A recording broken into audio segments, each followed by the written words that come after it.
സിനിമയിലെ സുഹൃത്ത് ബന്ധങ്ങൾ എന്ന് പറയുന്നത് രസകരമാണ്. അതായത് അങ്ങനെ വലിയ ആഴത്തിലുള്ള സുഹൃത്ത് ബന്ധങ്ങൾ സിനിമയിൽ ഉള്ളതായിട്ട് എനിക്ക് തോന്നിയിട്ടില്ല. അതുകൊണ്ട് തന്നെ എനിക്ക് നിരാശ കുറവാണ്. അങ്ങനെ ഒരു നമ്മൾ സുഹൃത്ത് ബന്ധത്തിൽ എപ്പോഴും ഉണ്ടാകുന്നൊരു കുഴപ്പം എന്താണെന്ന് വെച്ചാൽ we start taking people four granted. Number 1. Number 2, നമ്മൾ അവരിൽ നിന്ന് ഒരുപാട് കാര്യങ്ങൾ എക്സ്പെക്റ്റ് ചെയ്യും. ഈ രണ്ട് കാര്യങ്ങളും എൻ്റെ ഭാഗത്ത് നിന്ന് ഉണ്ടാവില്ല എന്നുള്ളത് എൻ്റെ അടിസ്ഥാന സ്വഭാവത്തിലുള്ളൊരു കാര്യമാണ്. എന്നുള്ളതുകൊണ്ട് തന്നെ എനിക്ക് വളരെ ആഴത്തിലുള്ള സുഹൃത്ത് ബന്ധങ്ങളില്ല, സിനിമയിലില്ല, പുറത്തുമില്ല എന്നാണ് എനിക്ക് തോന്നുന്നത്. അതൊരു കുഴപ്പം തന്നെയാണ്. എനിക്കത് കറക്റ്റ് ചെയ്താൽ കൊള്ളാമെന്നുണ്ട്. പക്ഷേ ഒരു സിനിമയിൽ സംഭവിക്കുന്ന ഒരു സിനിമ നമ്മൾ ചെയ്യാൻ ശ്രമിക്കുന്ന സമയത്ത് നമ്മളെല്ലാവരും വളരെ എക്സൈറ്റഡ് ആയിട്ട് വളരെ വളരെ വളരെ ഇൻവോൾവ് ആയിട്ട് ആ സിനിമ ചെയ്യുന്നു. സിനിമ കഴിയുമ്പോൾ ആ ബന്ധം വീണ്ടും 2 വർഷം കഴിഞ്ഞ് അതുപോലെ നിലനിൽക്കണം എന്ന് യാതൊരു നിർബന്ധമില്ല. പക്ഷേ അതൊരു ശത്രുതയിലോട്ടോ നമുക്ക് സംസാരിക്കാൻ പറ്റാത്ത അവസ്ഥയിലോട്ടോ പോവാതിരിക്കാൻ നമ്മൾ ശ്രദ്ധിക്കുന്നു എന്നുള്ളതാണ് അതിൻ്റെ ഒരു യാഥാർത്ഥ്യം. പാസഞ്ചർ എന്ന് പറയുന്ന ആദ്യത്തെ സിനിമയിൽ ഞാൻ പാസഞ്ചറിൻ്റെ കഥ ആദ്യം പറയുന്നത് മമ്മൂക്കയോടാണ്. ഞാൻ സംവിധായകനായിട്ടുണ്ടെങ്കിൽ എനിക്ക് വളരെ ഉറപ്പായിട്ട് പറയാൻ സാധിക്കും അതിന് ഉത്തരവാദി മമ്മൂക്കയാണ്. കാരണം ഞാൻ ആദ്യമായിട്ട് ഒരു ഷൂട്ടിംഗ് ലൊക്കേഷനിൽ പോകുന്നത് അന്ന് അദ്ദേഹം പളുങ്ക് എന്ന് പറയുന്നൊരു സിനിമയുടെ ഷൂട്ടിംഗ് നടന്നുകൊണ്ടിരിക്കും.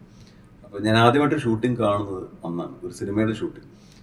അപ്പോൾ അവിടെ പോയിട്ടാണ് ഞാൻ അദ്ദേഹത്തിനോട് പാസഞ്ചറിൻ്റെ കഥ പറയുന്നത്. അപ്പോൾ ഒരു ഷൂട്ടിംഗ് ഞാൻ കണ്ടിട്ട് പോലുമില്ല. അപ്പോൾ പുള്ളിയോട് കഥ പറയുന്നു. പുള്ളിക്ക് അത് വളരെ ഇഷ്ടപ്പെട്ടു ആ സ്ക്രിപ്റ്റ് കേട്ടിട്ട്. അപ്പോൾ പുള്ളിയോട് ചോദിച്ചു ആർക്ക് സംവിധാനം ചെയ്യാൻ സാധിക്കും. അപ്പോൾ ഞാൻ പറഞ്ഞു ഇത് ഒരൊറ്റ ആൾക്കേ സംവിധാനം ചെയ്യാൻ സാധിക്കുള്ളൂ. അപ്പോൾ അതാരാണ്?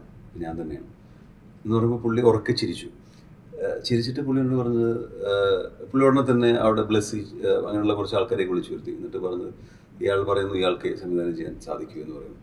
ഇയാൾക്ക് പറ്റും, ഇയാൾക്ക് വേണ്ടത് കുറച്ച് എക്സ്പീരിയൻസ് ആണ്, അത് ഉണ്ടാക്കി കൊടുക്കുന്നവരെ ഞാൻ ഏൽക്കുന്നു.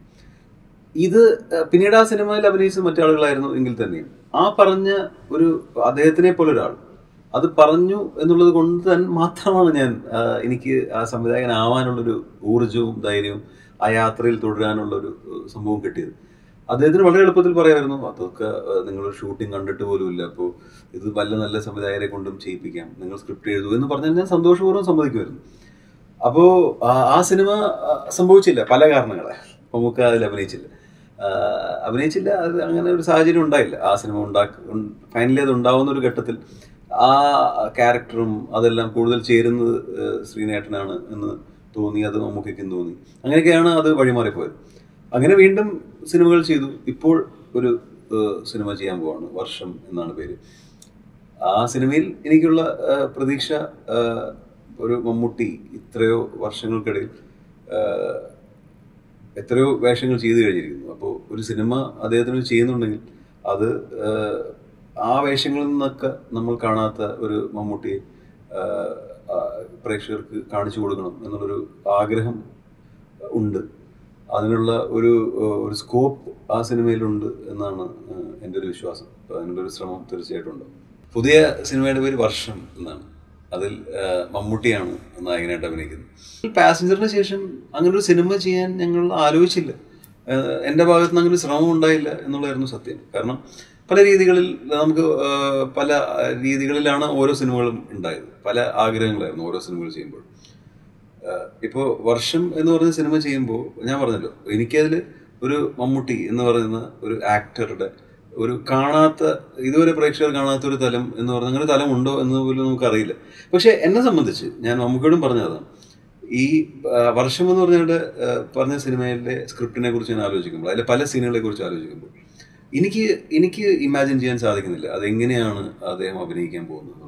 അപ്പോൾ അതാണ് എനിക്കുള്ള എക്സൈറ്റ്മെന്റ്. അപ്പോൾ ഞാൻ ഊഹിക്കുന്നത് അതിൻ്റെ അർത്ഥം അദ്ദേഹം അതുപോലൊരു സംഭവം ചെയ്തിട്ട് ഞാൻ കണ്ടിട്ടില്ല എന്നുള്ളതായിരിക്കും എൻ്റെ വിശ്വാസം. അത് ശരിയോ തെറ്റോ എന്ന് എനിക്കറിയില്ല. റൈറ്റ് നോ ഞാൻ ആ സിനിമയെക്കുറിച്ച് വളരെ എക്സൈറ്റഡ് ആണ്. അപ്പോൾ അത് പ്രേക്ഷകർക്കും ഒരു മനസ്സ് നിറയ്ക്കുന്ന ഒരു അനുഭവമാവും എന്ന് തന്നെയാണ് എൻ്റെ ഒരു വിശ്വാസം.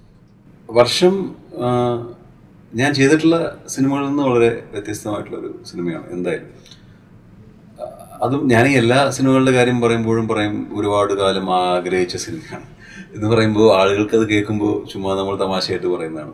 പക്ഷേ വർഷവും അൺഫോർച്ചുനേറ്റ്ലി അങ്ങനെ തന്നെയാണ്. ഞാൻ കൃത്യമായി പറഞ്ഞാൽ 2010 ജനുവരിയിൽ ചെയ്യണമെന്ന് ഭയങ്കരമായിട്ടുള്ള ആഗ്രഹം തോന്നിയൊരു സിനിമയാണ്. അതിന് ചില കാരണങ്ങളുണ്ട്. ഇപ്പോൾ 4 വർഷമായിരിക്കുന്നു. അപ്പോൾ ഈ 4 വർഷവും ഈ കഥയെക്കുറിച്ച് ആലോചിച്ചിരുന്നു. അത് ഒരു ഡിഫിക്കൽട്ട് ഡിസിഷനാണ് ആ സിനിമ, അതുപോലൊരു സിനിമ ഉണ്ടാക്കാൻ, അതുപോലൊരു സിനിമയിൽ അഭിനയിക്കാൻ. ഇതൊക്കെ ഒരു ആക്ടറിനും ഒരു ഫിലിം മേക്കർക്കും ഡിഫിക്കൽട്ടാണ് ഒരു ഡിസിഷൻ. അതെന്തുകൊണ്ടാണെന്നുള്ളത് ഇപ്പം എനിക്ക് അൺഫോർച്ചുനേറ്റ്ലി പറയാൻ സാധിക്കില്ല. പക്ഷേ എനിക്ക് തോന്നുന്നു ഞാൻ ഉണ്ടാക്കിയിട്ടുള്ള സിനിമകളിൽ ഏറ്റവും നല്ല സിനിമ ഇതുവരെ ഉണ്ടാക്കിയിട്ടുള്ള സിനിമകളിൽ വർഷമായിരിക്കും എന്നാണ് എൻ്റെ ഒരു വിശ്വാസം. നമ്മൾ പ്രേക്ഷകരെ അണ്ടർ എസ്റ്റിമേറ്റ് ചെയ്യുന്നതിൽ അർത്ഥമില്ല. അവർക്ക് ഹ്യൂമർ മാത്രമേ അവർ സ്വീകരിക്കൂ, അല്ലെങ്കിൽ അങ്ങനെ പറയുന്നതിൽ അർത്ഥമില്ല. ആ സിനിമയാണ്. ഒരു സിനിമ വിജയിക്കുമോ ഇല്ലയോ എന്ന് ലോകത്തിൽ ആർക്കും പറയാൻ സാധിക്കില്ല. അതാണ് അതിൻ്റെ ഒരു ട്രാജഡി, അല്ലെങ്കിൽ അതിൻ്റെ ഒരു എക്സൈറ്റ്മെൻറ്റ് അത് തന്നെയാണ്. അപ്പോൾ പുണ്യാള അഗർബത്തീസ് ഹ്യൂമർ എന്ന് പറഞ്ഞാൽ ആ കഥ അങ്ങനെ പറയാൻ സാധിക്കും എന്നുള്ളതാണ് അതിൻ്റെ കാര്യം. അപ്പോൾ അത് തന്നെയാണ് നോക്കേണ്ടത്. ഒരു കഥ ഏത് രൂപത്തിൽ പറഞ്ഞാൽ ഏറ്റവും എഫക്റ്റീവായിട്ട് പറയാൻ സാധിക്കും എന്നാണ് ഒരു ഫിലിം മേക്കർ ആലോചിക്കേണ്ടത്. അങ്ങനെ എഫക്റ്റീവായിട്ടുള്ള സിനിമകൾ ഉണ്ടാക്കുക.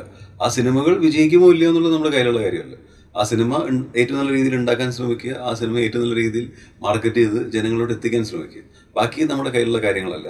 മലയാളി പ്രേക്ഷകരുടെ ഒരു ഹിസ്റ്ററി നമ്മൾ പരിശോധിക്കുമ്പോൾ നമ്മൾ അത്ഭുതപ്പെടുത്തുന്ന രീതിയിൽ, ഒട്ടും പ്രതീക്ഷിക്കാത്ത രീതിയിലുള്ള സിനിമകൾ വലിയ വിജയങ്ങളായിട്ടുള്ള ചരിത്രമുണ്ട്. അപ്പോൾ ഇവിടെ ഏറ്റവും ചിലവാകുന്ന ഹാസ്യമാണെന്നുള്ളൊരു തെറ്റിദ്ധാരണയൊന്നും എനിക്കില്ല. ഇവിടെ നല്ല സിനിമകൾ, പ്രേക്ഷകർക്ക് അവർ കൊടുക്കുന്നൊരു പണത്തിന് മൂല്യം തിരിച്ചു കൊടുക്കുന്ന സിനിമകൾ എന്നും വിജയിച്ചിട്ടുള്ള ഒരു ചരിത്രം തന്നെയാണ് മലയാളത്തിലുള്ളത്. ഇപ്പോൾ ഓഫ് ലേറ്റ് ഞാൻ ഈ റിവ്യൂസ് വായിക്കുമ്പോൾ ഞാൻ ആകെ ശ്രദ്ധിക്കാറുള്ളത് എന്താണ് ഇതിൻ്റെ ഫൈനൽ ഔട്ട്കം, നല്ലതാണോ മോശമാണോ. അല്ലാതെ അതിൻ്റെ കൂടുതൽ ഡീറ്റെയിൽസ് വായിക്കാറില്ല പൂർണ്ണമായിട്ടും.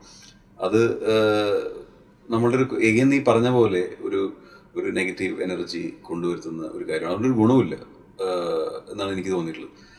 റിവ്യൂസ് വരുന്നത് നല്ലത് തന്നെയാണ്. ഇവിടെ ഒരു സ്വാതന്ത്ര്യമുള്ള രാജ്യമാണ്. എല്ലാവർക്കും അവർക്ക് ഇഷ്ടമുള്ള കാര്യങ്ങൾ എഴുതാം, ആളുകൾക്കത് വായിക്കാം. പക്ഷേ ഇതൊന്നും പ്രേക്ഷകരെ സ്വാധീനിക്കുന്നുണ്ട് എന്ന് എനിക്ക് തോന്നുന്നില്ല. കാരണം ഒരു സിനിമ നല്ലതാണെങ്കിൽ, ഈ റിവ്യൂസ് എല്ലാം മോശമാണെങ്കിലും ആ സിനിമ വിജയിച്ചിട്ടുള്ള ചരിത്രം തന്നെയാണ്. അപ്പോൾ അത് നല്ലതാണ് എന്നുള്ളത് നമുക്ക് ഇൻസ്റ്റൻ്റ്ലി അറിയാം എന്നുള്ളതാണ്. അതിനൊരു അത് ആ സിനിമ ഇറങ്ങുമ്പോൾ തന്നെ വരുന്നൊരു വൈബുണ്ട്. ആളുകളുടെ സംസാരം മറ്റൊരു രീതിയിലാണ്. ഒരു സിനിമ മോശമാണ് എങ്കിൽ ഒരു 100 റിവ്യൂ ഈ പറയുന്ന ആളുകൾ ഈ സിനിമയെ ഗംഭീരമാണെന്ന് പറഞ്ഞ് എഴുതിച്ചോട്ടെ.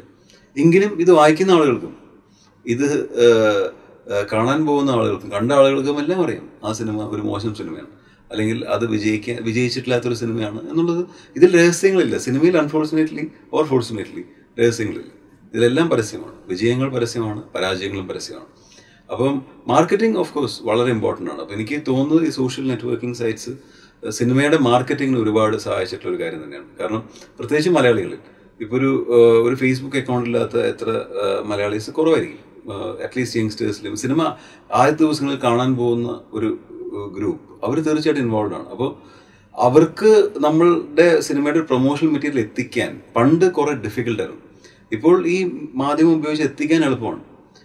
ഈ പറഞ്ഞ റിവ്യൂസ് എന്ന് പറയുന്നത് ആർക്കും എഴുതാവുന്ന ഒരു കാര്യം ആയി ഇപ്പോൾ മാറിയിട്ടുണ്ട് എന്നുള്ളതുകൊണ്ട് അത് കൂടുതൽ ഇപ്പോൾ എനിക്ക് തോന്നുന്നു ഒരു മെച്യൂർ സ്റ്റേജിലാണ്. ഇപ്പോൾ മലയാള സിനിമയിൽ ഒരുപാട് വർഷങ്ങളായിട്ട് റിവ്യൂസ് ഇല്ലായിരുന്നു. ഇപ്പോൾ വീണ്ടും വന്നു തുടങ്ങിയ സമയത്ത് ദർ ഇസ് എ ഫ്ലഡ്. ഇതിനി മെച്യൂർ ചെയ്ത് കൂടുതൽ നല്ല ഇവിടെ ഉണ്ടാവുന്നത് എനിക്ക് തോന്നുന്നു. നമുക്ക് വേണ്ടത് വിമർശനമാണ്. ഇവിടെ ഉണ്ടാവുന്ന വിമർശനമാണ്, പക്ഷെ നമുക്ക് വേണ്ടത് നിരൂപണമാണ് എന്ന് തോന്നുന്നു. അപ്പം അങ്ങനെ ഒരു നിരൂപകൻ യഥാർത്ഥത്തിൽ ഒരു ഫിലിം മേക്കറിനേക്കാൾ ഉയർന്നൊരു തലത്തിൽ നിന്ന് സിനിമയെ അനലൈസ് ചെയ്യാൻ ശ്രമിക്കേണ്ട ആളുകളാണ്. എനിക്ക് പേഴ്സണലി അറിയാവുന്ന ഇവിടെയുള്ള ഒരുപാട് റിവ്യൂവേഴ്സ് സിനിമ ഉണ്ടാക്കാൻ ശ്രമിച്ച് അതിന് സാധിക്കാതെ പരാജയപ്പെട്ടിട്ടുള്ള ഫ്രസ്ട്രേറ്റഡ് ആയിട്ടുള്ള ഫിലിം മേക്കേഴ്സാണ്. അപ്പോൾ അവർക്ക് ഒരു നല്ല റിവ്യൂവർ ആവാൻ വളരെ ഡിഫിക്കൽട്ടാണ്. അപ്പം അങ്ങനെയല്ലാത്ത ഒരു സിനിമയെ മറ്റൊരു തലത്തിൽ നിന്നുകൊണ്ട് കാണാനും നല്ല രീതിയിൽ ഒരു ആസ്വാദകൻ എന്ന രീതിയിൽ സിനിമയെ ഒരു ഉയർന്ന തലത്തിൽ നിന്നുകൊണ്ട് സിനിമയെ കാണാൻ ശ്രമിക്കുന്ന നല്ല നിരൂപകർ ഇവിടെ കാലക്രമേണ ഉണ്ടായി വരും എന്നാണ് എനിക്ക് തോന്നുന്നത്.